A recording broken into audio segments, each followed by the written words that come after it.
Nashville look is bad most of the time, and this looks like a real good quality video. It's great. Technical quality is excellent, and the song that's a good thing too. Yeah, I did that 19 what? When did I do that? Huh? 82. Oh, really? 82, 81, it's 82. Now coming out, or I yeah. shouldn't say it. No, it was 81. It's been done all that time. I just know. It was Yeah. sold in England first. Oh, Yeah. well, let's get going. Okay. Thanks for having us in your office. This is a nice place. Well, you're welcome. Mary Lou designed all of this. Really? Yeah, she does great. Yeah. So is that why it looks so nice? That's why it looks so nice. She keeps it nice. I'm the one that comes in and messes it up. Yeah. Well, you do a lot of business here, though. You're an active guy in this, the whole business aspect, aren't you? Well, pretty active, yeah. Maybe a little more active than I'd like to be sometimes. Yeah. Well, that's always good, though. Yeah. You know, the last video that you put out has an awful lot of patriotism in it. Would you tell us how that all started for you? I was watching the 1984 Olympics, and I got caught up in that, you know. I mean, like the patriotism that the Americans had, you know, and as well as the athletes and the spectators, you know. I thought about writing a song about it, you know, Yeah. and I didn't quite get off the ground, but then I remembered this song that was written in 1973 by Sammy Johns from one of his albums, and I remember I liked that song, but at that time, in '73, it just didn't have the effect, you know. And I think that the whole country, right now, you know, I mean, there's a whole feeling of patriotism. I mean, I'm not trying to get into politics or anything like that, but I think, you know, we made our mistakes and everything like that. We paid for them in a lot of ways. And, well, like I say, you know, the way I best described that song, what I think that song means to me is what I feel about America today, you know. It's like when you see what's happening to the Statue of Liberty, you know, she's being repaired. Mm-hmm. Maybe that's what we're doing, is repairing. Want to look right at the folks and introduce your video to them? Okay, This is America by WAYLON, Jennings. Great. Very nice. All right, the song will go play, and it'll come back up. All right, then we'll pick it up right after that. Did the video express what you had planned when you went in? I think so. I think maybe close to the last scene in it where I got this car, this presidential Seville, and I thought that was great having that car, which is pretty slick. It's a solid go. Well, everybody saw it, you know. And I bought that in Arizona, and I think it right in front of a 1920 service station, you know. Where Russell Mann was a service station attendant.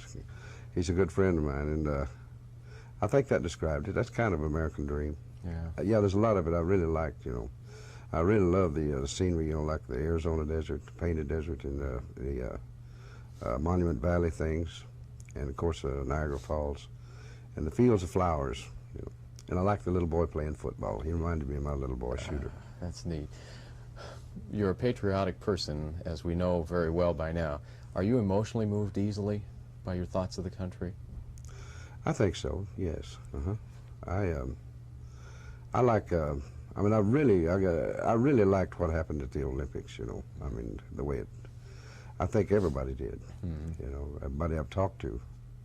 And when I talked to the label, I talked to Joe Galante about putting this record out. And I said, now, I don't want to hear about it. Is this going to be a hit or is this not going to be a hit? I just want it out, you know.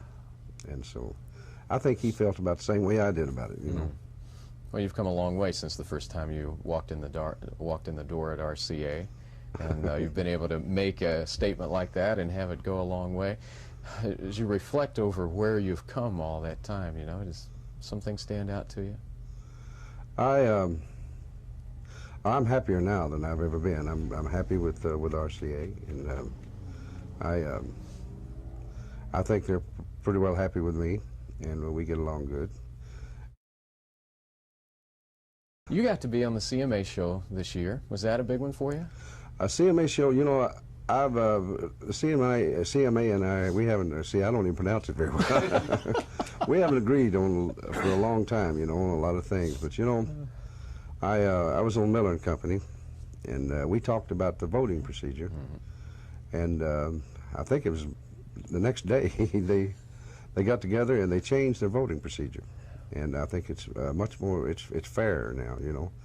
And the big companies don't control it. They just get, like, I think, if I'm right, you know, they have a certain amount of votes now, like 200. And that way they can't, you know, the block voting it's much harder to do that. And so I felt, the reason I did the CMA show this year is I felt they made a step, and I thought it was my turn. Well, there were a lot of surprises in that show and an awful lot of emotion. Do you feel that maybe that had something to do with that this time around? Oh, you mean being on it? No, with the people who won, the surprise winners of the awards. I'll tell you, you want me to tell you the truth? Sure. I didn't see it. I was backstage the whole time. I was listening to Larry Gatling's success stories. So that's why he was late getting on stage, maybe because of you? May have been, and it was because of him, because I thought he never was going to leave. Oh, that's great.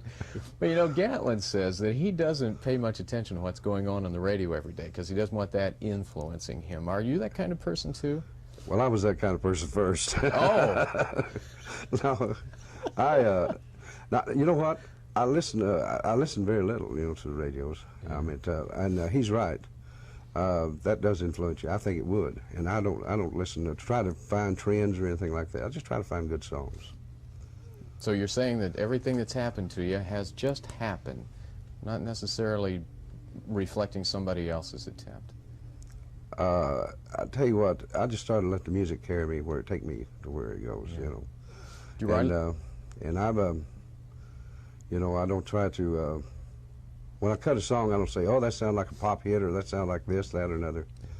You get a good song, I don't care where it comes from, you know, and you should get a good record out of it. Or don't try to cut songs. Say that's a good album cut. I'd say every one of them I try to make single sounding as much as I can, you know. Do you write much yourself these days?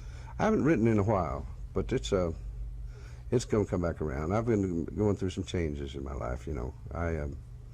I spent like 21 years on drugs, and like I've been off for like 7 months now. And these things, you know, I just don't try to dwell on it much, you know, like, because I know it'll come back around. I'm getting the feeling now that I'm fixing to write some more, you know. But that reunion that you had last week with all the guys for the Doors Always Open special was quite an inspiration.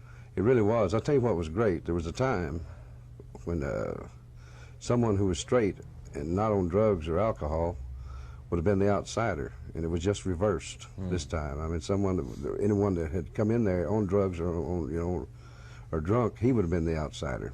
And it's quite a change, because all of them, you know, like we've all been drug addicts or had our problems with them all the years. But it was like everybody was straight and everybody was having a good time. And it's amazing how much funnier we are.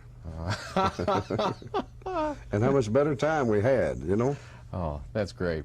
Well, you know, that big flying W is just showing up everywhere. Where are we going to see that next? Got some plans for it?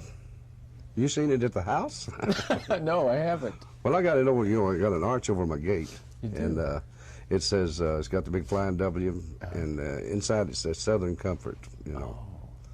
And I don't know. Yeah, we're going to. We've been doing some other things, you know. We did, of course, the special, that the Sue Brewer special. The Doors Always Open, and it'll be out like after the first of the year sometime. And I don't know. It'll be probably seeing it going down the road somewhere. Well, we sure do appreciate the Southern Comfort you've given us here today at your place. It's my pleasure. Thanks so much, Waylon. You bet. Yeah.